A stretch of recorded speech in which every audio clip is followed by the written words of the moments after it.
કેન્દ્ર સરકાર દ્વારા શરૂ કરવામાં આવેલ રાષ્ટ્રીય વિજ્ઞાન પુરસ્કાર બાબતે કયું અથવા કયા વિધાન અથવા વિધાનો સાચું અથવા સાચા છે? આ પુરસ્કાર કુલ 5 કેટેગરીમાં આપવામાં આવશે. વિજ્ઞાન રત્ન જે છે પુરસ્કાર વિજ્ઞાન અને ટેકનોલોજીના કોઈપણ ક્ષેત્રમાં આજીવન સિદ્ધિ અને યોગદાનને જે છે માન્યતા આપવા માટે છે. વિજ્ઞાન ટીમ પુરસ્કાર 10 કે તેથી વધુ વૈજ્ઞાનિકો સંશોધકોની બનેલી ટીમ જે છે એને આપવામાં આવશે. તો કયા વિધાન સાચું અથવા સાચા છે? લેટ્સ સી કેટલા વિદ્યાર્થી મિત્રોને આ એવોર્ડ વિશે ખબર છે. રાષ્ટ્રીય વિજ્ઞાન પુરસ્કાર વિશે કેટલા વિદ્યાર્થી મિત્રો જે છે વિશેષ માહિતી ધરાવે છે? ક્યા બાત હે, ક્યા બાત હે. અને જે લોકોને નથી ખબર એને ચિંતા કરવાની જરૂર નથી. હમણાં આપણે આખું રાષ્ટ્રીય વિજ્ઞાન પુરસ્કારને જે છે રિવાઇઝ કરીશું. નેશનલ સાયન્સ એવોર્ડ જે છે રાષ્ટ્રીય વિજ્ઞાન પુરસ્કાર એને સંપૂર્ણપણે ડિકોડ કરીશું એક એક કરીને. આવો ફક્ત 2 સાચું છે.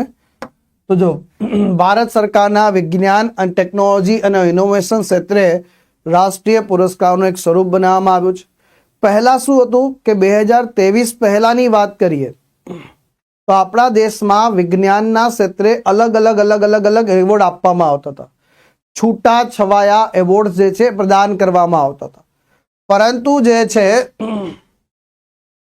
પછી નિર્ણય કરવામાં આવ્યો કે જે રીતે આપણે ભારત રત્ન અને પદ્મ પુરસ્કારોની એક શ્રેણી છે એ જ રીતે પણ વિજ્ઞાનના પુરસ્કારો માટે પણ એક શ્રેણી હોવી જોઈએ અને રાષ્ટ્રીય લેવલના જે છે સર્વોચ્ચ પુરસ્કાર તરીકે સ્થાપિત થવું જોઈએ. પછી લોન્ચ કરવામાં આવે છે રાષ્ટ્રીય વિજ્ઞાન પુરસ્કાર. ને જો આ વૈજ્ઞાનિકને કદાચ જોતા હોય તો આપણે આવી જ ઇમેજ જોતા હોય છે. તો ભારત સરકારના વિજ્ઞાન ટેકનોલોજી અને ઇનોવેશન ક્ષેત્રે રાષ્ટ્રીય પુરસ્કારનો નવો સેટ બહાર પાડવામાં આવ્યો છે જેને રાષ્ટ્રીય વિજ્ઞાન પુરસ્કાર તરીકે નામ આપવામાં આવ્યું છે. રાષ્ટ્રીય વિજ્ઞાન પુરસ્કારનો ઉદ્દેશ્ય વિજ્ઞાન ટેકનોલોજીની આગેવાની હેઠળના ઇનોવેશનમાં વ્યક્તિગત અથવા ટીમમાં જેટલા પણ વૈજ્ઞાનિકો છે એમને જે છે સન્માનિત કરવા, એમની જે છે જે સંશોધન છે એને પણ સન્માનિત કરવા માટે આપવામાં આવે છે. કોને આપવામાં આવશે? ટેકનોલોજી અથવા ટેકનોલોજીની આગેવાની હેઠળના કોઈપણ ક્ષેત્રમાં કોઈપણ જે છે પાથ બ્રેકિંગ સંશોધન અથવા નવીન સંશોધન કર્યું હોય, વિશિષ્ટ યોગદાન આપ્યું હોય તો એ પુરસ્કાર આપવામાં આવશે.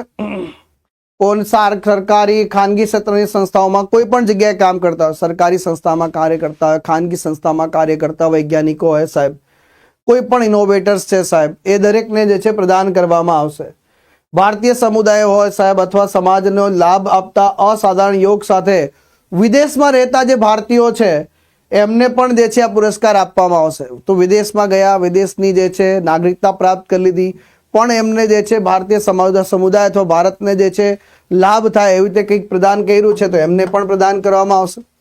પછી આ જે રીતે ભારત રત્ન, પદ્મ વિભૂષણ, પદ્મભૂષણ, પદ્મશ્રી 4 કેટેગરી છે. આમાં પણ 4 કેટેગરી બનાવવામાં આવી છે. વિજ્ઞાન રત્ન, વિજ્ઞાન શ્રી, વિજ્ઞાન યુવા, શાંતિ સ્વરૂપ ભટનાગર આખો નામ છે આનું. વિજ્ઞાન ટીમ પુરસ્કાર પ્રદાન કરવામાં આવશે. આ વિજ્ઞાન રત્ન જે છે વિજ્ઞાન અને ટેકનોલોજીના કોઈપણ ક્ષેત્રમાં આજીવન સિદ્ધિ અને યોગદાન માટે આપવામાં આવશે. ત્યાર પછી વિજ્ઞાન શ્રીની વાત કરીએ તો કોઈપણ ક્ષેત્રમાં વિશિષ્ટ યોગદાન માટે આપવામાં આવશે. યુવાની વાત કરીએ તો 45 વર્ષ સુધીના જે છે એને યુવા ગણવામાં આવશે. વૈજ્ઞાનિકોને જે છે એટલે કે એમણે કોઈપણ ક્ષેત્રમાં એમનું અસાધારણ યોગદાન દેખાય, 45 વર્ષ સુધીની ઉંમર છે તો એમને આ કેટેગરીમાં એવોર્ડ. અને વિજ્ઞાન ટીમ પુરસ્કાર 3 કે તેથી વધુ વૈજ્ઞાનિકો, સંશોધકોની બનેલી ટીમને જે છે એમના અસાધારણ યોગદાન માટે જે છે આ પુરસ્કાર પ્રદાન કરવામાં આવશે. 5 નથી, કેટલું છે અહીંયા ટીમ કોને ગણવામાં આવશે? 3 કે તે 3 અથવા 3 થી વધુ લોકો હોય તો એને ટીમ ગણવામાં આવશે. શું છે ભાઈ? ટીમ બનાવવામાં આવશે. એ પણ ખાસ ધ્યાન રાખી લેજો. આની અંતર્ગત છે પહેલો જે છે વિજ્ઞાન ટીમ પુરસ્કાર જે છે ચંદ્રયાન 3 ની જે છે ટીમને પ્રદાન કરવામાં આવ્યો હતો સાહેબ. વિજ્ઞાન ટીમ પુરસ્કાર પહેલો જે છે ચંદ્રયાન 3 ની જે છે ટીમને આપવામાં આવ્યો હતો સાહેબ. ત્યાર પછી રાષ્ટ્રીય વિજ્ઞાન પુરસ્કાર જે છે કેટલા ક્ષેત્રોમાં? 13 ક્ષેત્રોમાં જે છે આપવામાં આવશે સાહેબ. હવે જે છે વિજ્ઞાન અને ટેકનોલોજીના કયા કયા ક્ષેત્રો છે સાહેબ, જેમાં ભૌતિક શાસ્ત્ર છે, રસાયણ શાસ્ત્ર છે, જૈવ વિજ્ઞાન છે, ગણિત છે, કમ્પ્યુટર વિજ્ઞાન છે, પૃથ્વી વિજ્ઞાન છે, દવાના ક્ષેત્રમાં, એન્જિનિયરિંગના ક્ષેત્રમાં, કૃષિ વિજ્ઞાનના ક્ષેત્રમાં, પર્યાવરણના ક્ષેત્રમાં જે છે ટેકનોલોજી અને નવીનતા, અણુ ઉર્જા, અવકાશ અને ટેકનોલોજી, વિજ્ઞાન ટેકનોલોજી, અન્ય જેટલી પણ જે છે દરેક જે છે આમાં કોઈ પણ પ્રકારનો ભેદભાવ નહીં, મહિલા પુરુષ બંને વૈજ્ઞાનિકોને જે છે આપવામાં આવશે સાહેબ. તો આ એક સરસ મજાની ઇન્ફોર્મેશન આ પણ છે. કેટલા ડોમેન ભાઈ, આ ભૂલી જાઓ તો વાંધો નહીં, પણ આ 13 ક્ષેત્ર 13 ડોમેન ભૂલવાના નથી, 13 ક્ષેત્ર છે એ પણ ધ્યાન રાખી લેજો. બીજું છે કે રાષ્ટ્રીય વિજ્ઞાન પુરસ્કાર જે છે સાહેબ પસંદગી કોણ કરશે, કેવી રીતે આઈડેન્ટિફાઈ કરીશું કે કોને આપવો છે કે નહીં આપવો? તો એના માટે ભારત સરકારના જે છે પ્રિન્સિપલ સાયન્ટિફિક એડવાઇઝરના જે છે અધ્યક્ષતામાં જે છે એક 17 સભ્યોની ટીમ હશે સાહેબ. કેટલા? 17 સભ્યોની એક ટીમ હશે આખી. એ ટીમ દ્વારા જે છે ચયન પ્રક્રિયા અને પસંદગી કરવામાં આવશે. તો આ સમિતિ હશે સાહેબ, અને તેમાં અલગ અલગ સચિવો, એન્જિનિયરિંગ વિભાગના સભ્યો અને ઘણા બધાનો સમાવેશ કરવામાં આવશે. તો આ ક્ષેત્રના જે છે નિષ્ણાંત 17 સભ્યોની જે છે આખી ટીમ હશે. એ ટીમ નક્કી કરશે કે કોને આપણે એવોર્ડ આપવો છે કે નથી આપવો છે. ત્યાર પછી રાષ્ટ્રીય વિજ્ઞાન પુરસ્કારોનું જે નામાંકન જે છે દર વર્ષે 14 જાન્યુઆરીએ ઉત્તરાયણના દિવસથી શરૂ થશે અને 28 ફેબ્રુઆરી રાષ્ટ્રીય વિજ્ઞાન દિવસ સુધી જે છે એ રહેશે સાહેબ. નામાંકન ક્યારે થશે ભાઈ? 28 ફેબ્રુઆરી સુધી થશે. ત્યાર પછી વાત કરીએ આ એવોર્ડ જાહેર ક્યારે કરવામાં આવશે એવું કહેવામાં આવ્યું છે. તો 11મી મેના રોજ, તારીખ આગીભાઈ થઈ શકે છે પણ આ પ્રથા ફોલો કરવાની છે. રાષ્ટ્રીય ટેકનોલોજી દિવસ ઉજવીએ છીએ ભાઈ. કયો દિવસ ઉજવીએ છે?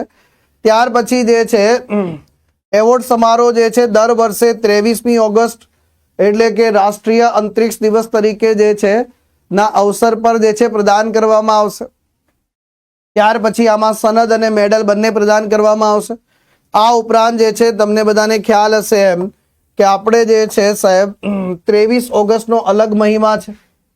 23 ઓગસ્ટ 2023, 23/8/2023 મિત્રો, આનો જે છે એક સંપૂર્ણ અલગ જે છે મહિમા છે, કારણ કે આ ઐતિહાસિક તારીખ છે અને આ ઐતિહાસિક તારીખને આપણે રાષ્ટ્રીય અંતરિક્ષ દિવસ તરીકે ઉજવીએ છીએ. કયા દિવસ તરીકે?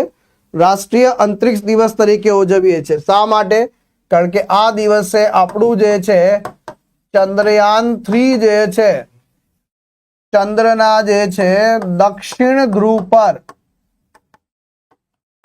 સફળ લેન્ડિંગ કરે છે અને આ સફળ લેન્ડિંગની સાથે જે છે ભારત વિશ્વનો જે છે પ્રથમ દેશ બની જાય છે. અને ખાલી ચંદ્ર ઉપર સફળ લેન્ડિંગની વાત આવે તો ભારત જે છે એ વિશ્વનો 4થો દેશ બને છે. ભારતની પહેલા અમેરિકા, રશિયા અને ચીન આવું કરી ચૂક્યા. પછી દક્ષિણ ધ્રુવ પર જે જગ્યાએ સફળ લેન્ડિંગ કર્યું એ બિંદુને જે છે શિવ શક્તિ બિંદુ નામ આપવામાં આવે છે. તમને બધાને ખ્યાલ હશે કે ચંદ્રયાન 2 એના માટે જે છે તિરંગા બિંદુ નામ આપવામાં આવે છે અને ચંદ્રયાન 1 એના માટે તો તમને બધાને ખબર છે કે જવાહર સ્થળ નામ આપવામાં આવેલું છે.